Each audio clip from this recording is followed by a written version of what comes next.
Hello students, आइए आज BA first year Ram Manohar Lohia आवाद university में जो आपके सिलेबस में माय लास्ट डचेज है, इस कविता का अध्ययन करते हैं।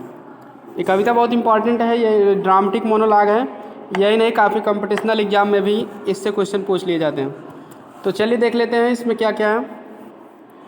तो पहली बात ये जान लीजिए, माय लास्ट डचेज इसके कवि जो हैं रॉबर्ट ब्राउनिंग हैं। कौन है? Robert browning. और इनका जन्म 1812 में हुआ था रॉबर्ट ब्राउनिंग का, और मृत्यु इनकी हुई थी 1889 में। क्लियर?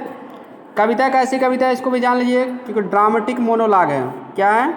Dramatic monologue. आपके एग्जाम में पूछा जा सकता है which kind of poem is my last duchess, तो ड्रामेटिक मोनोलॉग है। तो इसके अलावा ये भी जान लीजिए कि ड्रामेटिक मोनोलॉग तो है, लेकिन ये पब्लिश्ड हुई थी, कब हुई थी, प्रकाशित कब हुई थी?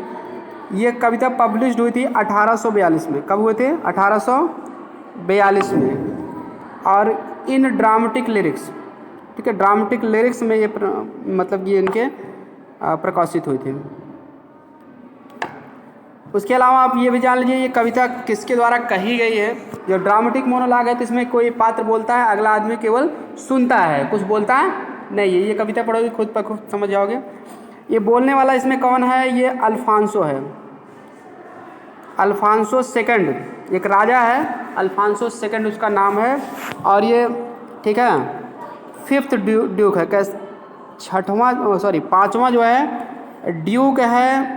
और कहाँ का ड्यूक है? फरारा का, FERRARA, जो आपकी किताब में लिखा गया है फरारा। तो ये फरारा एक स्थान का नाम है, वहाँ का ड्यूक है, पाँचवा ड्यूक है, और उसका नाम है अल्फांसो सेकंड, ALFANSO सेकंड। ये अल्फांसो सेकंड के द्वारा पूरी बात कही गई। ठीक है, फरारा का ड्यूक था, वो पाँचवा ड्यूक था। और ये भी जान लीजिए कि वो ड्यूक जो है था 1533 से लेके 1598 तक शासन किया था। ठीक है, ये ड्यूक, ये राजा अल्फांसो सेकंड, उसी के द्वारा बात कही गई। चलिए लाइन वाइज लाइन इसका अर्थ देख लेते हैं हिंदी में। अब देखिए, अब एक बात ये भी अब थोड़ा सा जान लीजिए अर्थ समझने से पहले। ठीक है, तो ये 56 लाइन में कविता लिखी गई है। कितने लाइन में? 56 लाइन में, जिसमें 28 राइमिंग, ठीक है, कपलेट बनेंगे। कपलेट किसको कहते हैं? दोहा को कहते हैं, दो लाइन को, COUPLET। 28 राइमिंग कपलेट बनेंगे। और उसके बाद जो है, ठीक है, ये कविता जो है आयम्बिक पेंटामीटर में लिखी गई है। ठीक है, आयम्बिक पेंटामीटर जो 5 पदों वाला होता है, उसी में लिखी गई है। अब देखिए, अब इसमें थोड़ा सा जान लीजिए कौन कह रहा है? अल्फांसो सेकंड कह रहा है। तो आपको ये जानना पड़ेगा कि ये क्या है? ड्यूक है अल्फांसो सेकंड। ठीक है, और ये, ठीक, किससे कह रहा है? मैसेंजर से कह रहा है। ठीक है, एक मैसेंजर आया है इसके पास, और वो कहाँ से आया है? एक नियर पास में जो है एक काउंट है। ठीक है, काउंट माने भी होता है राजा, क्लियर, राजा या सामंत होता है तो काउंट। मतलब कुल मिला के ये जान लीजिए कि इसमें जो राजा कह रहा है अल्फांसो सेकंड, वो फरारा का ड्यूक है।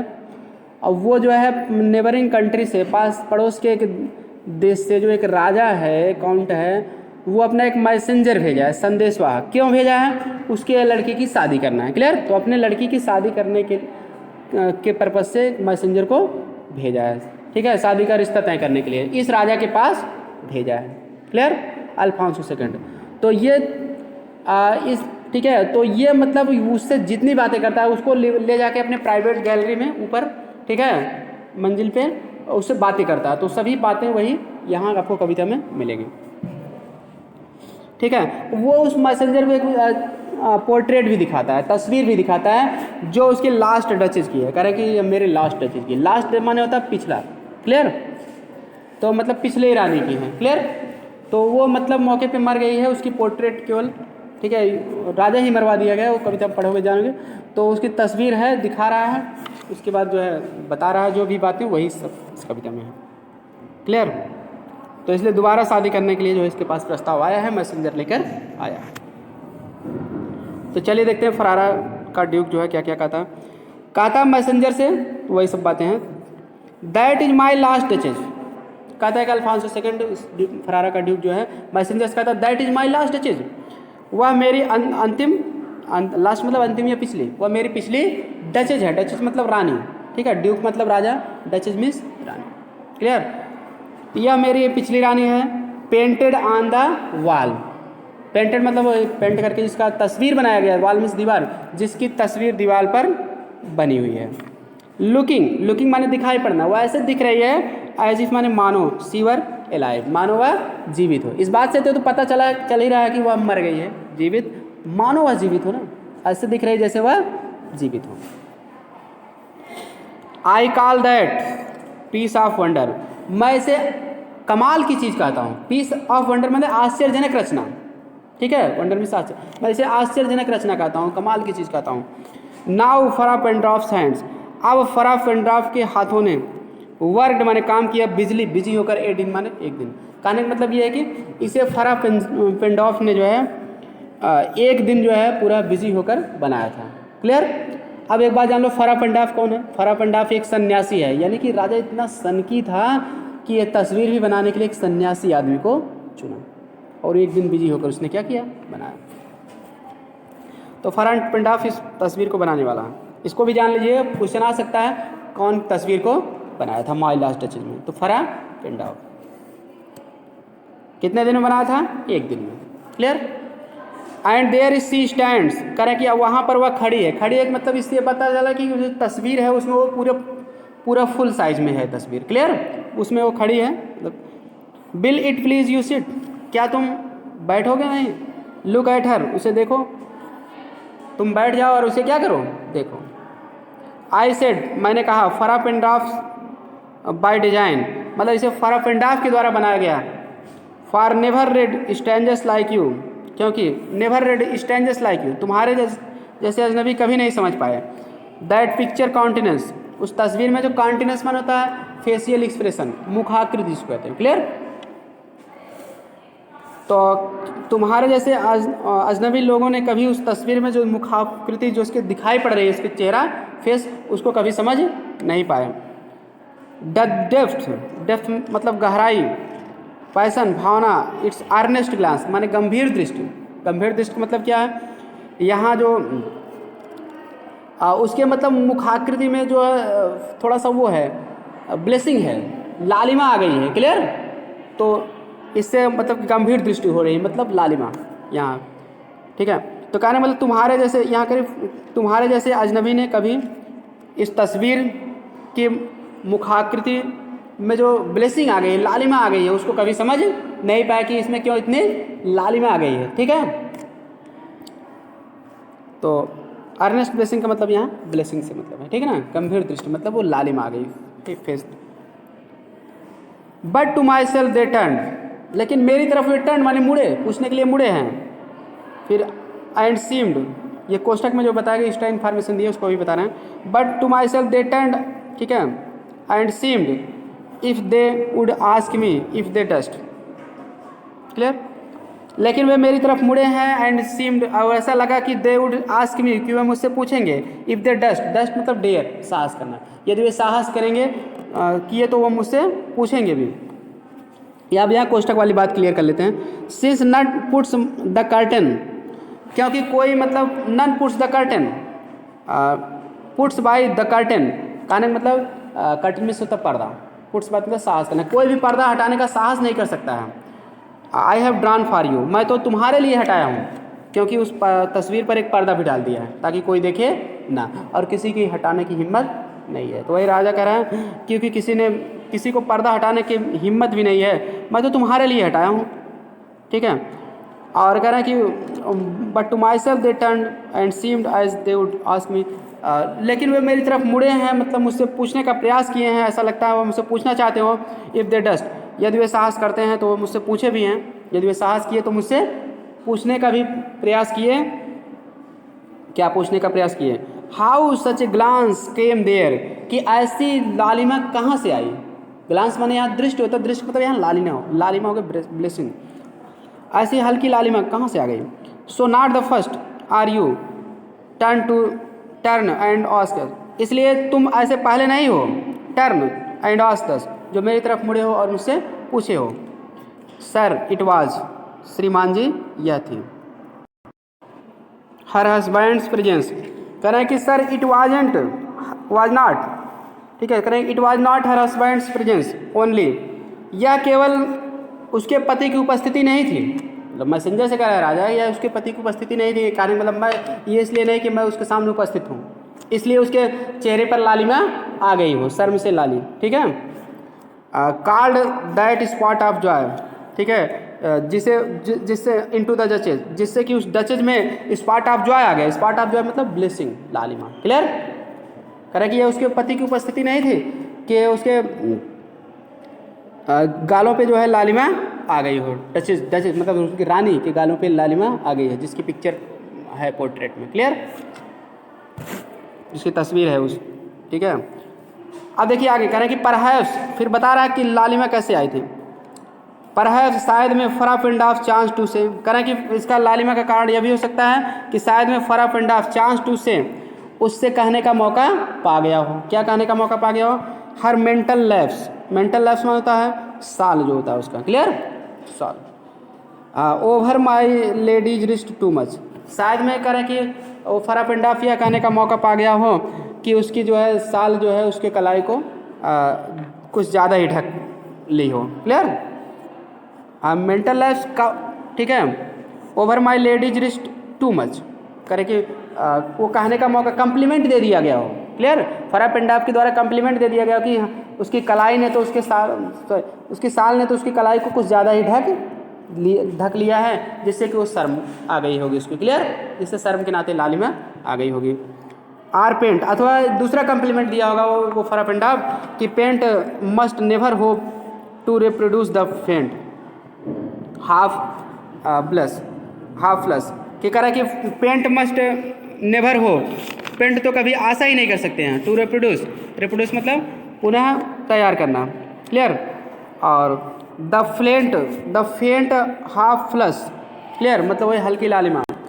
तो जैसे जो मतलब कि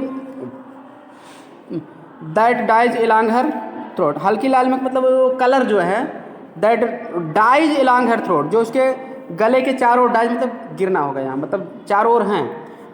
तो मेन अर्थ इसका है कि the paint must never hope to reproduce the faint half flush that dies along her throat, कि उसके पास जो पेंट है वो तो कभी वैसा बना ही नहीं सकता है, क्लियर। जिस तरह की उसके मतलब हाफ फेंट हाफ फ्लस मतलब ब्लेसिंग, वही लालिमा, हल्की लालिमा, ठीक है। तो मतलब कि जैसे जिस हल्की लालिमा का जो कलर आ गया है, क्लियर, तो ऐसा पहले से जो उसके मतलब गर्दन की चारों ओर, गर्दन तक जो कलर है उसका पेंट तो कभी वैसा बना ही नहीं सकता है, क्लियर। वो ये भी कम्प्लीमेंट दे दिया होगा कि paint must never hope to reproduce, paint ने तो कभी आशा ही नहीं किया था रिप्रोड्यूस, उसे पुनः बना देने का। The faint half flush that dies along her throat, मतलब जो उसके गर्दन के चारों ओर साइड में, ठीक है, जो कलर है वैसा कलर तो उसका पेंट बना ही नहीं सकता है। मतलब इस तरह से उसकी कम्प्लीमेंट किया, उसकी तारीफ़ किया होगा, इसके नाते उसके शर्म के माते उसके गालों पे लालिमा आ गई होगी, यह भी हो सकता है। Such stuff was courtesy, such stuff मतलब इस प्रकार की बातें, वाज कोर्टसी, उसके लिए कोर्टसी माने विनम्रता थी। सी थॉट एंड कॉज इनफ, ठीक है, सी थॉट वह सोचती थी, and cause enough for calling up the spot of Joy, और यह उसके जो है स्पॉट ऑफ जॉय मतलब लालिमा, हल्की लालिमा, उसके गालों पे लालिमा के लिए पर्याप्त कारण था। ए हर्ट, कहना कि and she had a heart, उसके पास एक दिल था, ऐसा दिल था, हाउ सेल आई से, मैं कैसे कहूँ, टू सून मेड ग्लैड, वह बहुत जल्दी खुश हो जाती थी। टू इजली इम्प्रेस्ड, बहुत जल्दी इम्प्रेस्ड माने प्रभावित हो जाती थी। सी लाइक्ड, वह पसंद कर लेती थी, वाट एवर सी लुक्ड ऑन, जो कुछ भी वह देखती थी उसे पसंद आ जाता था। And her looks went everywhere, और उसकी निगाहें प्रत्येक जगह जाती थी, जहाँ भी जाती थी हर जगह जो भी देखती थी वो उसको पसंद आ जाता था। Sir it was all, sir यही सब कुछ था। My favour at her breast, my favour at her breast मतलब फेवर मतलब यहाँ गहने, मैं जो गहने लाता था, हार लाता था, एट हर ब्रेस्ट, ब्रेस्ट मतलब जो उसके ब्रेस्ट पर सजता था, सीने पर, क्लियर, जो हार लाता था उसके ब्रेस्ट पर सजता था, तो उसको भी वह उतना ही महत्व देती थी, उसको भी वह उतना ही महत्व देती थी। द ड्रॉपिंग मतलब कहने मतलब महत्व देने का मतलब वह भी उसको उतना ही खुशी देता था। मैं जो हार लाता था उसके जो ब्रेस्ट पर सजता था वह भी उसको उतना ही खुशी देता था। The dropping of the daylight in the west, जितना कि dropping of the daylight मतलब सूर्य का जो है अस्त होना, इन द वेस्ट माने पश्चिम में, जितना कि पश्चिम में सूर्य जब अस्त होता है उसको जितना खुशी मिलती है। क्लियर। द बाउ ऑफ चेरीज, बाउ मतलब टहनियाँ शाखाएं, चेरी माने चेरी, जितना कि चेरी की जो है टहनियाँ या फल, क्लियर, चेरी की टहनियों से जो फल कोई आदमी ला के देता था। सम ऑफिशियस फूल, ऑफिशियस फूल मतलब मूर्ख, किसी मूर्ख के द्वारा जो चेरी का फल ला के दे दिया जाता था उससे भी उसको उतना खुशी मिलती थी। Broke the orchard for her, जिसे बगीचे से उसके लिए तोड़कर लाया जाता था। Clear. The white mule she rode round her terrace, और वह अपने वाइट म्यूल सफ़ेद म्यूल पर, म्यूल मतलब खच्चर होता है, से वह रोड माने राउंड हर टेरेस, टेरेस मतलब होता चबूतरा, महल के आगे का भाग, ठीक है, जिससे कि वह सफ़ेद मतलब खच्चर पर बैठ कर महल के चारों ओर आसपास में जो सवारी कर लेती थी उससे भी उसको उतना ही आनंद आता था। And all and each would draw from her iliac, all and each मतलब हर किसी में would draw from her iliac, ठीक है, और उसके लिए एक समान था, हर चीज़ उसके लिए इस तरह से क्या था, एक समान ही रहता था। द अप्रूविंग स्पीच, और वह सबके लिए एक जैसी बातें करती थी, इन सभी में उसको एक समान आनंद आता था और एक ही प्रकार से बातें करती थी। और ब्लस अथवा वो ब्लस शर्मा जाती थी, अथवा वो क्या करती थी, शर्मा जाती थी, एटलीस्ट कम से कम, अथवा कम से कम वह शर्मा जाती थी। सी थैंक्ड मैन, वह लोगों को धन्यवाद देती थी, गुड, ये तो अच्छी बात है, बट थैंक्ड समहाउ, लेकिन धन्यवाद भी किस तरह से देती थी, आई नो नॉट, मैं नहीं जानता हूँ कि हाउ कैसे, as if she ranked my gift of 900 years old name, as if she rank, जैसे कि वह रैंक मतलब श्रेणी में रखती थी, माई गिफ्ट मेरे उपहार को, ऑफ 900 years ओल्ड नेम, जो मेरा 900 साल पुराना नाम है, मतलब 900 साल पुराना मेरा खानदान है राजा का रहा है, तो मैं 900 साल पुराने खानदान का सरनेम उसके साथ क्या किया हूँ, जोड़ दिया हूँ। क्लियर। तो मेरे गिफ्ट को भी मैं उतना ही हुआ मतलब कि खुशी होती थी उसको, और साधारण लोगों के गिफ्ट से भी उतना है। मेरा गिफ्ट 900 साल पुराना खानदान है तो कुछ स्पेशल होना चाहिए राजा के हिसाब से, लेकिन वो सबको उतना ही महत्व देती थी। Clear. With any bodies gift, 900 साल पुराने, ठीक है, खानदान का हूँ, मेरा सरनाम उसके साथ जुड़ा है, फिर भी वह मेरे गिफ्ट को विथ एनी बॉडीज गिफ्ट, किसी भी व्यक्ति के गिफ्ट से तुलना करती थी। क्लियर हो, किसी भी व्यक्ति के गिफ्ट के ही बराबर वो महत्व देती थी, उतना ही खुशी उसको देता था। Who stood to blame, who stoop, stoop माने होता झुकना, ब्लेम माने ब्लेम मतलब इल्ज़ाम लगाना। This sort of trifling, trifling माने होता तुच्छ बातें, इस प्रकार की तुच्छ बातों के लिए कौन उसके सामने झुकता। Clear. Even hide you skill in speech, यहाँ तक कि तो आपके पास तो स्किल है इन स्पीच, बताने की, बोलने की, उससे ऐसा बोलने की आपके पास स्किल है, विच आई हैव नॉट, जो मेरे पास नहीं है। जब देखिए यहाँ राजा इस तरह घुमा फिरा के बात भी कर रहा है और कह रहा है मेरे पास नहीं है। To make your will quite clear, आप तो इस बात को बिल्कुल अच्छे ढंग से समझ सकते हो, सच एन वन, इस प्रकार की बातों को, एंड से, ठीक है, और कह भी सकते हो उसको, आप इस प्रकार से मेरी बात को समझ सकते हो कि मैं क्या कहना चाहता हूँ। क्लियर। और आप जो है उससे कह भी सकते हो, यानी यार तुम होते मेरे स्थान पे तो कह सकते थे कि हाँ राजा के गिफ्ट में इस तरह से स्पेशल होना चाहिए तुम्हारे लिए, ये सब बातें उसको बता सकते हो, इंपॉर्टेंस ज़्यादा देना चाहिए, ठीक है, लेकिन मैं तो नहीं दे सकता हूँ, ऐसा नहीं कह सकता हूँ। Clear. Just this or that in you disgust me, just this or that in you, इस प्रकार की बातें और उस प्रकार की बातें तुम आप कह सकते हो डिस्गस्ट मी, ये मुझे डिस्गस्ट मतलब आप प्रसन्न करती हैं, ठीक है, here you miss or there exceed the mark, अब मतलब मैं उसे कह सकता है कि just this or that in you disgust me, मैं उसे कह भी सकता था कि इस प्रकार तुम्हारा जस्ट दिस, केवल ये करना, दैट, ठीक है, आर दैट अथवा वैसा करना, तुम्हारा ऐसा करना वैसा करना, डिस्गस्ट में, मुझे डिस्गस्ट करती है, आप प्रसन्न करती हैं। और and if here you miss or there exceed the mark, here you miss, यहाँ पर तुम मिस कर रहे हो, मिस मतलब गलती कर रही हो, ठीक है, भूल कर रही हो, तुम्हारी कमी है, or there exceed the mark, और तुम एक्सीड द मार्क मतलब होता मर्यादा को लांघना, और तुम मर्यादा को क्या कर रही हो, लांघ कर रही हो। क्लियर।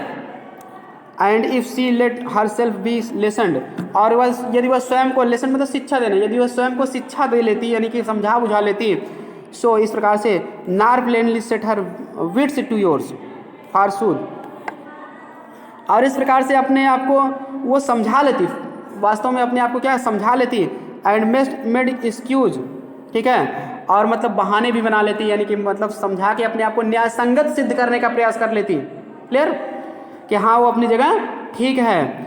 और even then would be some stooping, फिर इवन देन तो भी वुड बी सम स्टूपिंग, किसी को तो झुकना ही था, किसी को भी झुकना था। कहने का मतलब राजा के दोनों में से कोई एक अगर झुक जाता, अपने व्यवहार में नरमी ला देता, तो भी बात बन सकती थी। कह रहा है कि and I choose never to stoop, लेकिन मैंने झुकना कभी नहीं सीखा। क्लियर, कि मैं तो नहीं झुक सकता था, वो भले झुक सकती थी। क्लियर, अगर झुक जाती तो बात बन जाती। ओ सर, अरे सर, सी स्माइल्ड, वह मुस्कुराती थी, नो डाउट, इसमें कोई संदेह नहीं है। वेन एवर आई पास्ड हर, जब भी मैं उसके पास से पास्ट में गुजरता था वो मुस्कुराती थी, कोई डाउट नहीं है। बट हु स्टॉप्ड, लेकिन जो कोई भी गुजरे विदाउट, ठीक है, मच द सेम स्माइल, उसके साथ भी वह वैसी मुस्कुराहट थी उसकी।